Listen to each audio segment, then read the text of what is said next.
December 21st, 1995 was pretty much like every day was back then.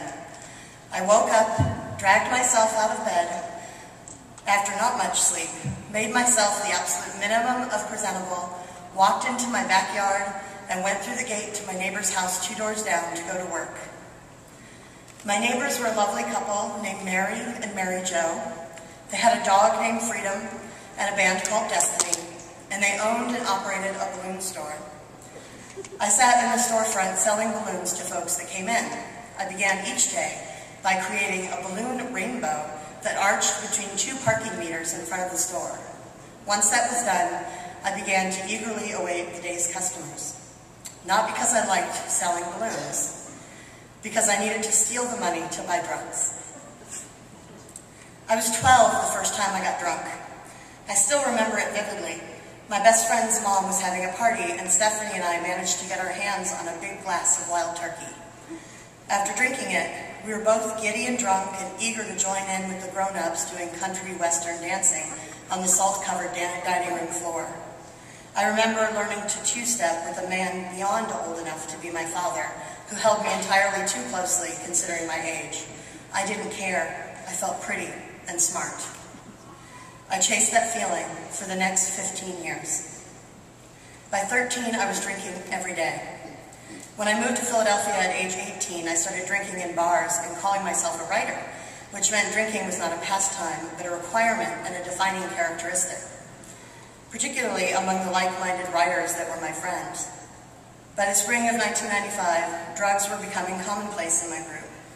At first, we were just sharing cocaine regularly, and not long after that, heroin. We all just snorted it at first, but I had access to clean needles, and it didn't really take long before those two things came together, and by the summer of 1995, I was shooting cocaine and heroin every day. That October, one friend realized just how far down the rabbit hole she'd fallen and went to rehab. This inspired me to quit heroin, which I did, cold turkey, at home.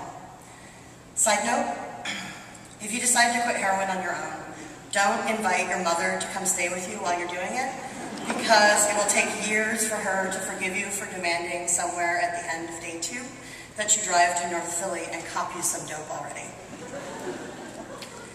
But I didn't get clean after quitting heroin. Far from it, I switched to just shooting cocaine, which was so much better. It was also more expensive, far more addicting, and far more demanding.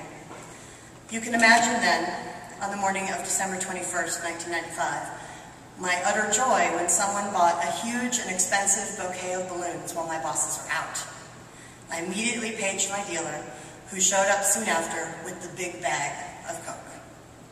At home, I could hardly wait to get started. Halfway through the evening, though, the house grew cold because we had run out of heating oil. Well familiar with this problem, we turned on the oven, put pots of water on the stove to boil, and started running the shower. Later, I was setting up a hit when I jerked, sending a huge clump of coke into my spoon, and for a moment I thought, uh-oh. But then I went ahead and shot it up anyway. The next part I don't remember, but my husband has told me about it, about how I fell down and began having a massive seizure, how it didn't stop for over 10 minutes, how he called 911 and how I stopped breathing unless someone pushed on my chest, how he paced in front of our house waiting for the ambulance. What I do remember is waking up.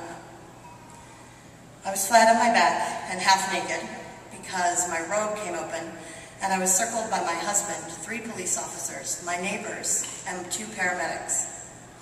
I remember them helping me stand up.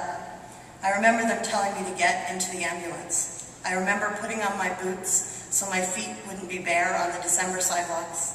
So I was leaving the house wearing a purple satin bathrobe and black cowboy boots.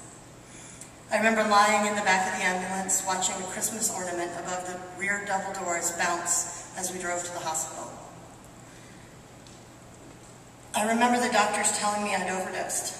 I remember my husband telling me that our partying days were over, that we were going to get help and get sober, and we were going to do it right away.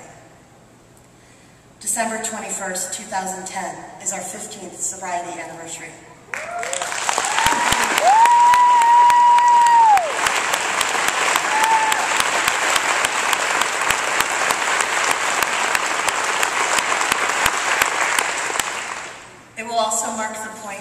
which we have both been sober just as long as we drank.